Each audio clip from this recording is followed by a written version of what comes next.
मेरे पास पेशेंट्स आते हैं और कहते हैं सर मेरे को ईडी का परमानेंट इलाज चाहिए। इरेक्शन को मैं पूरी अच्छी तरह जड़ से ठीक करना चाहता हूँ। मैं डॉक्टर आशीष सवाल, यूरोलॉजिस्ट और मेंस हेल्थ एक्सपर्ट। इस वीडियो में आपको ईडी का परमानेंट इलाज और फुल इलाज बताऊंगा। देखिए, सबसे पहले तो इरेक्टाइल डिस्फंक्शन होता क्या है। इरेक्टाइल डिस्फंक्शन का मतलब है कि आप ठीक से सेक्स नहीं कर पा रहे, आपका पेनिस हार्ड नहीं हो रहा जिससे आप सेक्स कर पाओ।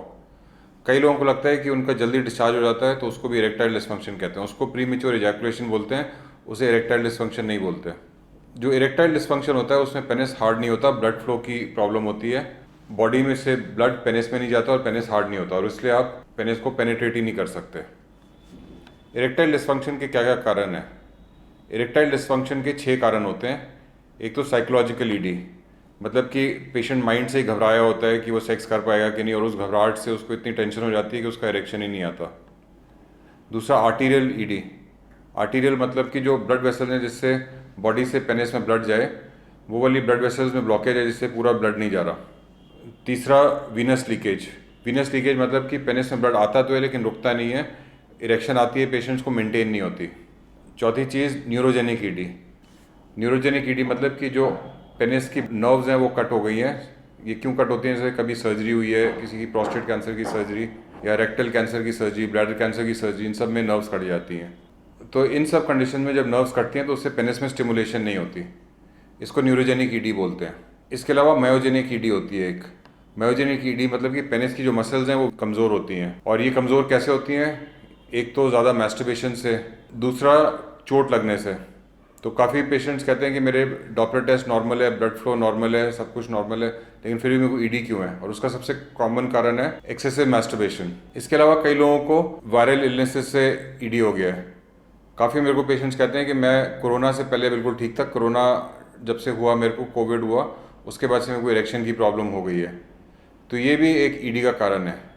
इसके अलावा छठा कारण जो है लो टेस्टोस्टेरोन, मतलब किसी को टेस्टोस्टेरोन की अगर बॉडी में कमी हो, ये एक मेल हार्मोन होता है, उस कमी की वजह से भी इरेक्शन की प्रॉब्लम हो सकती है। तो अगर आपको इरेक्शन की प्रॉब्लम है तो आपको क्या क्या जांचें करनी चाहिए? सबसे पहले तो बेसिक ब्लड टेस्ट करने चाहिए, कंप्लीट ब्लड काउंट करना चाहिए, किडनी फंक्शन टेस्ट करने चाहिए, लिवर फंक्शन टेस्ट करने चाहिए, लिपिड प्रोफाइल करना चाहिए, कोलेस्ट्रॉल चेक करना चाहिए।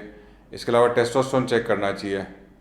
इसके अलावा जिन लोगों की पेनिस की नसें ब्लॉक होती हैं उनको हार्ट की प्रॉब्लम्स भी काफ़ी कॉमन है, तो ईडी के पेशेंट्स को 2D को करना चाहिए, हार्ट का टेस्ट। इसके अलावा एक पेनिस का टेस्ट होता है, पेनिस का अल्ट्रासाउंड, पेनाइल डॉपलर टेस्ट।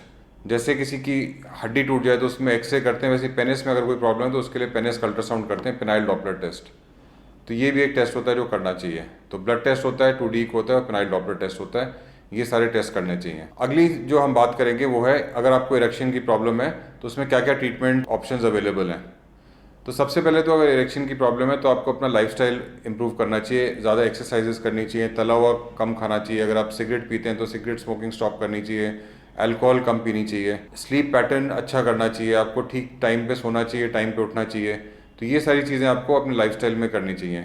इसके अलावा अगर आपको शुगर है तो शुगर को कंट्रोल करना चाहिए, ब्लड प्रेशर है तो ब्लड प्रेशर को कंट्रोल करना चाहिए।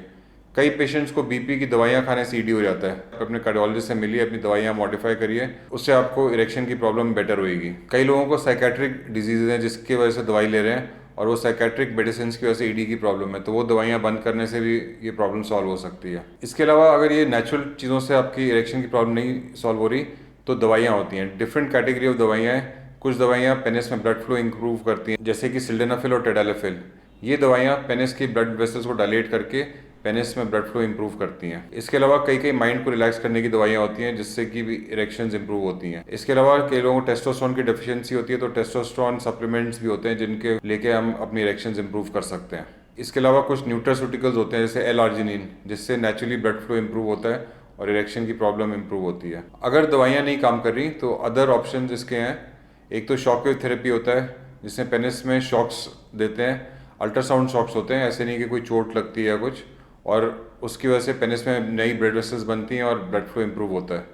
इसके अलावा पेनिस में इंजेक्शंस भी देते हैं, पेनाइल इंजेक्शंस होते हैं, बायोमिक्स के नाम से आता है, जिससे पेनिस में ब्लड फ्लो इंप्रूव होता है। और फाइनली अगर आपको दवाइयाँ भी नहीं काम कर रही और शॉकवेव थेरेपी नहीं काम कर रही या पेनाइल इंजेक्शन नहीं काम करे तो फाइनल परमानेंट इलाज इन सब प्रॉब्लम्स का, इरेक्शन की प्रॉब्लम का है पेनाइल इम्प्लांट। पेनाइल इम्प्लांट जो है ये फाइनल इलाज है, परमानेंट इलाज है। आपको कुछ भी काम नहीं कर रहा फिर भी गारंटी से पेनाइल इम्प्लांट कराने से आपको इरेक्शन की प्रॉब्लम सॉल्व हो जाएगी। पेनाइल इम्प्लांट में क्या होता है कि ये जैसे फिंगर है, फिंगर के अंदर हड्डियाँ होती हैं, तो इन हड्डियों की वजह से आप फिंगर को पेनिट्रेट कर सकते हो। वैसे ही पेनिस जो है ये एक कॉर्पोरल बॉडी है, तो ये सॉफ्ट बॉडी है जिसको अगर आप हार्डनेस नहीं आ रही तो हम इम्प्लांट लगा के हार्ड कर सकते हैं। इम्प्लांट पेनिस के अंदर ही लगते हैं, ऊपर से नहीं दिखते, और उस हार्डनेस की वजह से आप पेनिट्रेट कर पाओगे। इससे यूरिन में कोई प्रॉब्लम नहीं होती, सेंसेशन में कोई प्रॉब्लम नहीं होती, नेचुरल ब्लड सप्लाई में कोई प्रॉब्लम नहीं होती। आपको और आपके पार्टनर को फीलिंग बिल्कुल नॉर्मल आती है। तो अगर आपको कुछ भी काम नहीं कर रहा तो ये बेस्ट ट्रीटमेंट है पेनाइल इम्प्लांट। तो दोस्तों आशा करता हूँ आपको ये इरेक्टाइल डिस्फंक्शन के बारे में इन्फॉर्मेशन अच्छी लगी। अगर आपको भी इरेक्शन की प्रॉब्लम है और आप मेरे से कंसल्ट करना चाहते हो तो आप मेरे को ईमेल कर सकते हो या व्हाट्सएप कर सकते हो। मेरा ईमेल एड्रेस और व्हाट्सएप नंबर नीचे डिस्क्रिप्शन में दिया हुआ है। धन्यवाद।